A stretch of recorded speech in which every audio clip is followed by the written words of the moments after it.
Bismillahirrahmanirrahim.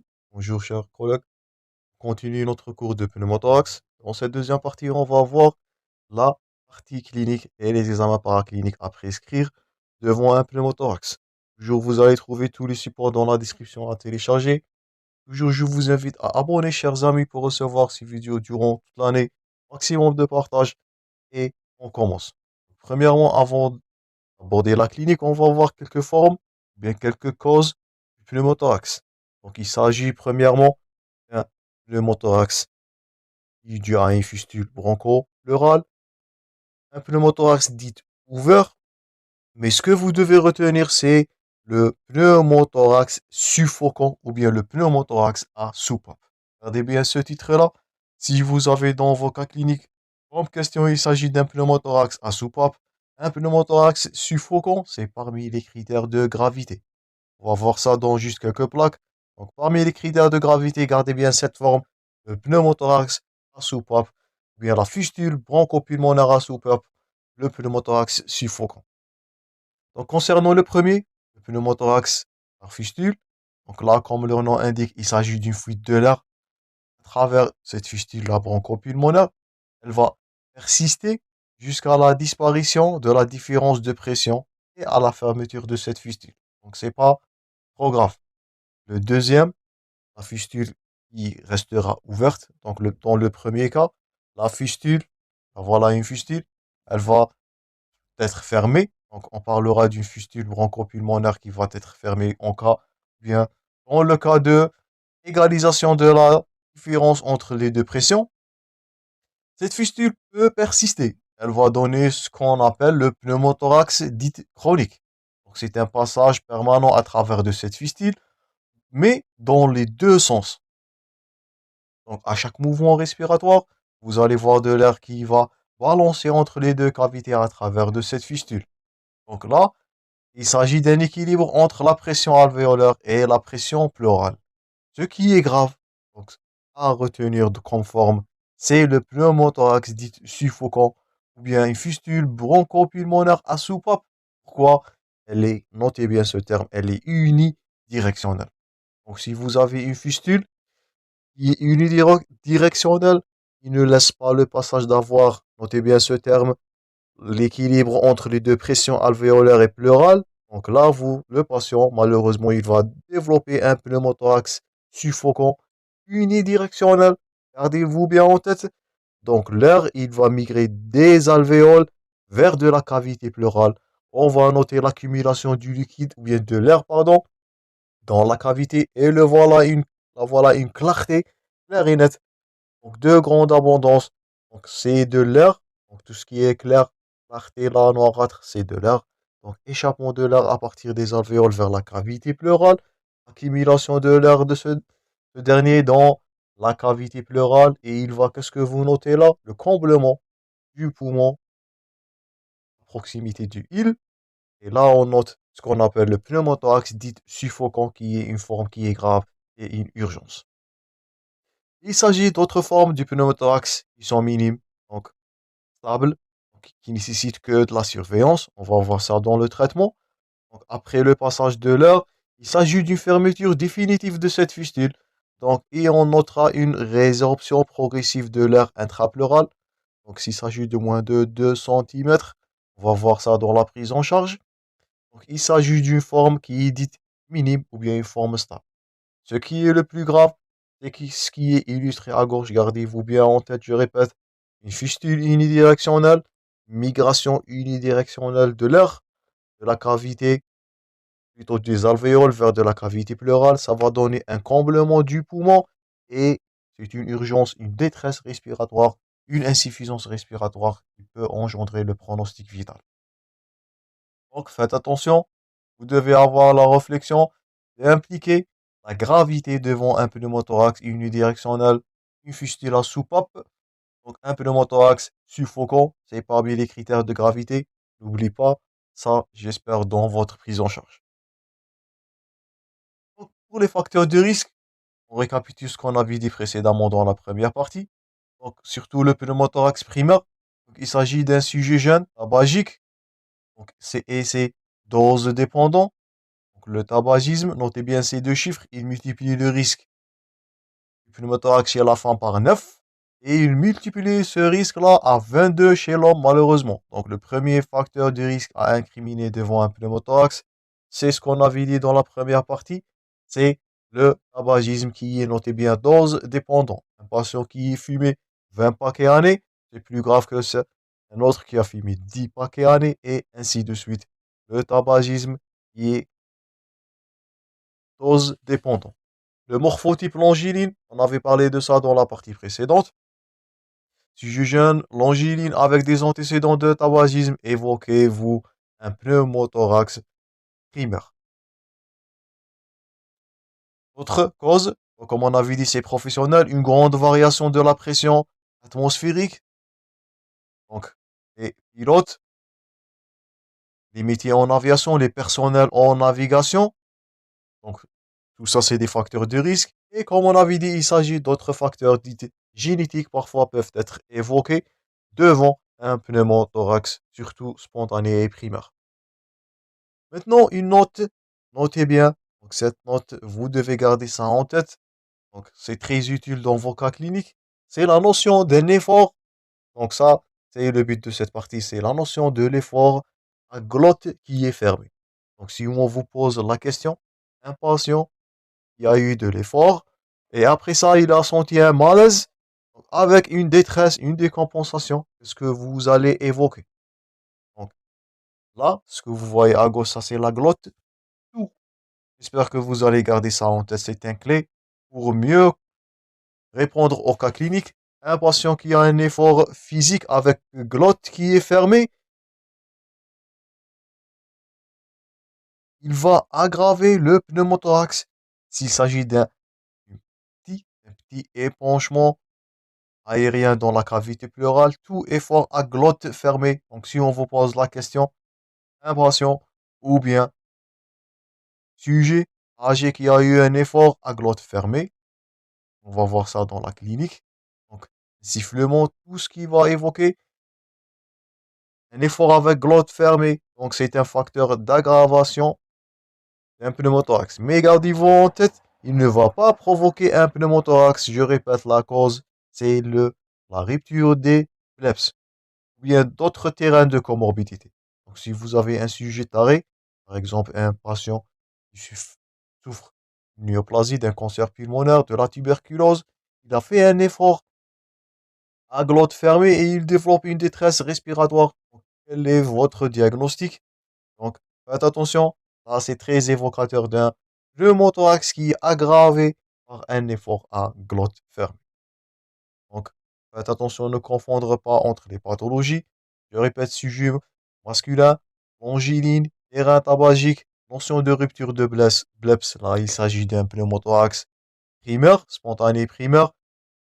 Et si vous avez un sujet taré avec de comorbidités pulmonaires, qui a fait un pneumothorax, ou bien qui a une détresse respiratoire qui a survenu après un effort à glotte fermée, notez ça bien, un sifflement, lever un obstacle, effort musculaire, contracture de la cage thoracique, tout ça c'est de l'effort avec une glotte qui est fermée.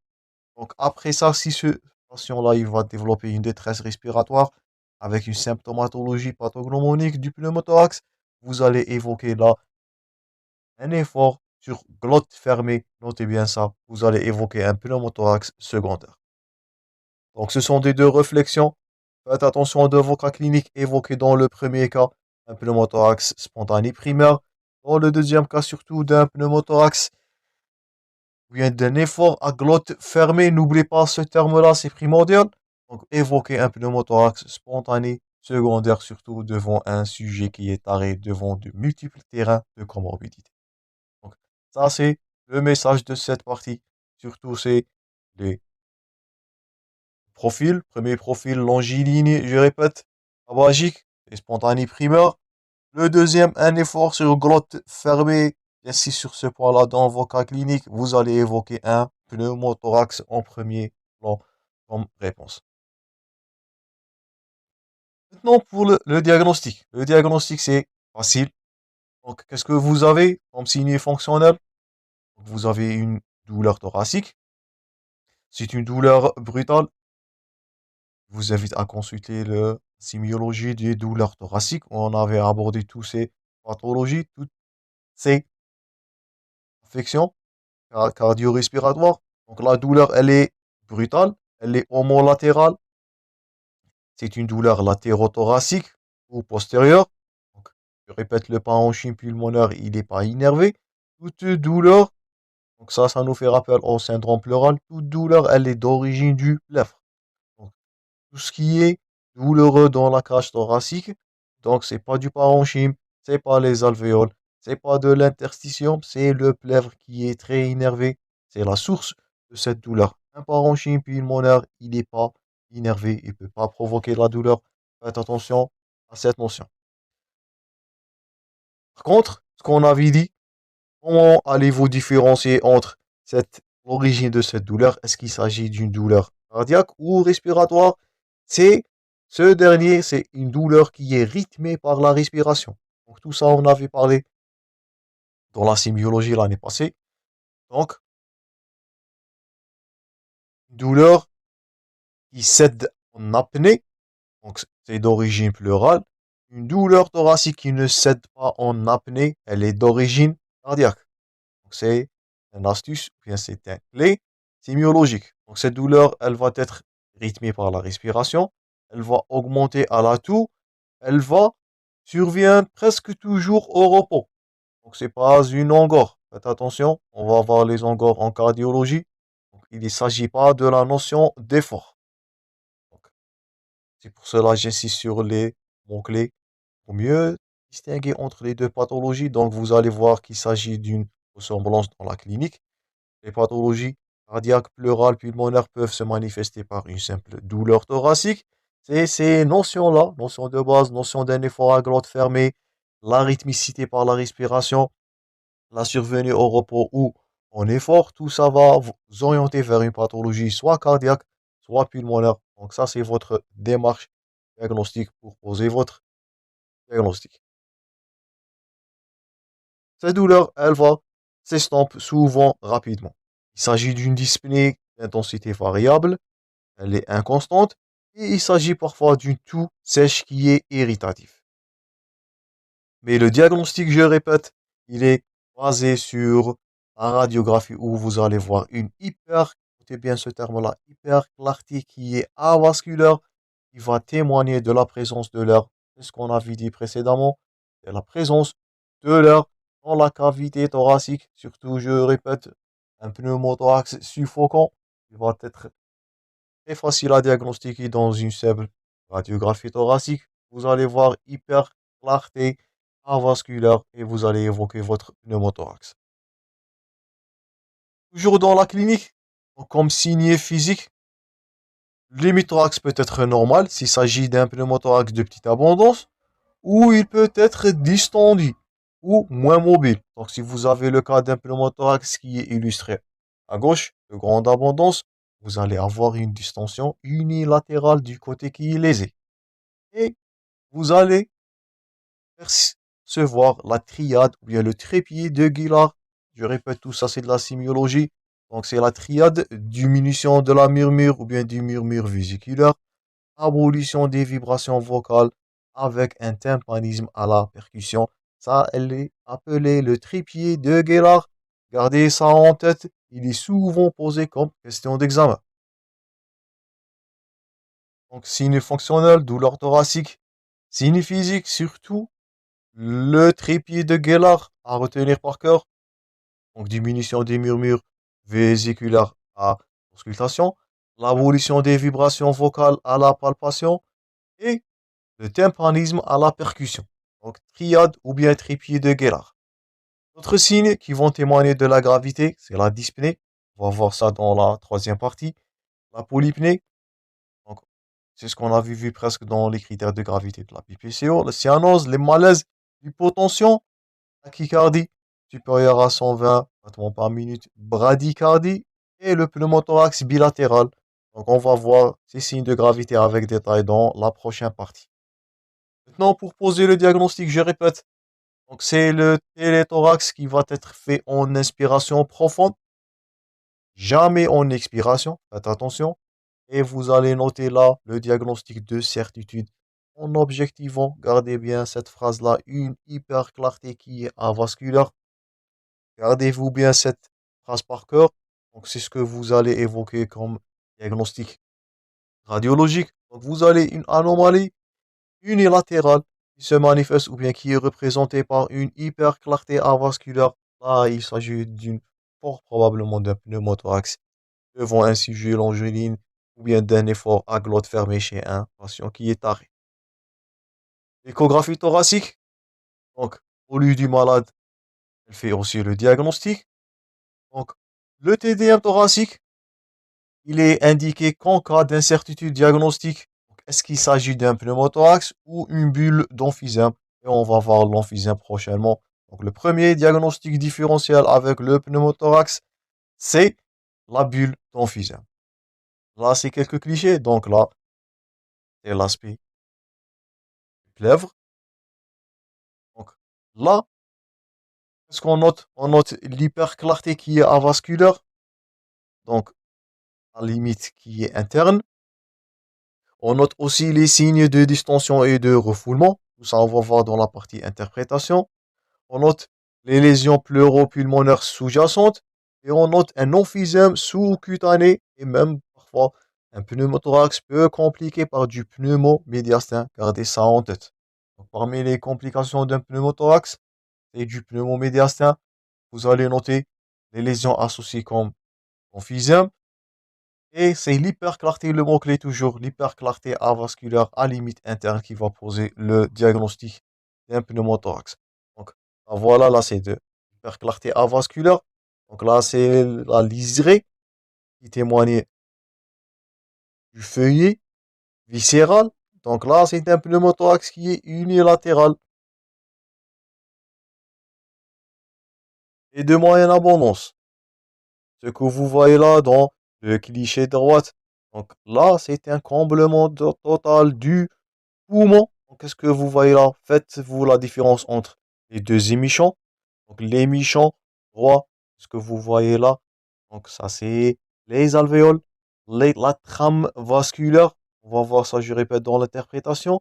Comparez-vous cet aspect-là à droite avec cet aspect-là à gauche. Donc, c'est une hyper clarté avasculaire. Le poumon, il est totalement collabé. On parlera d'un pneumothorax total dans l'émission gauche.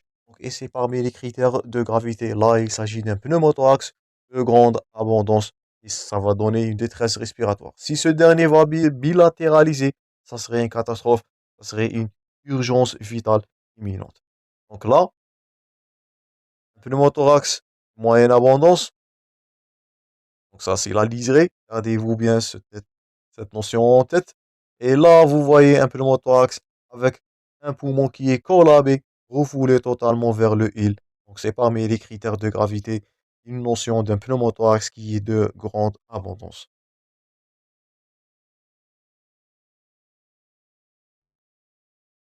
Là aussi, on note la présence d'emphysème. Le voilà un emphysème sous-cutané qui témoigne pneumothorax. Là, on note la présence d'une clarté au niveau du médiastin, donc l'air à l'intérieur du médiastin. Je vous invite à consulter le cours La radiographie normale du cœur. On avait parlé de la silhouette cardiaque. Normalement, il ne s'agit pas de l'air au niveau du médiastin. Là, il s'agit d'un pneumomédiastin et qui est très grave. Donc là, c'est de l'air, donc c'est une clarté qui est, je répète, avasculaire, qui va refouler le poumon. Donc ça, c'est votre pneumothorax. Et là, cet aspect-là, c'est un bride et c'est parmi les critères de gravité qu'on va voir juste prochainement. Donc, parmi les critères de gravité, notez bien un pneumomédiastin, un pneumothorax bilatéralisé, un pneumothorax de grande abondance, comme on a vu dans le cliché précédent, et la notion d'un pneumothorax sur bride. Cette bride-là, elle risque de reprovoquer ce dernier. C'est pour cela qu'on avait parlé de la notion de la récidive d'un pneumothorax dans les années prochaines de sa survenue. Là, c'est un pneumothorax droite.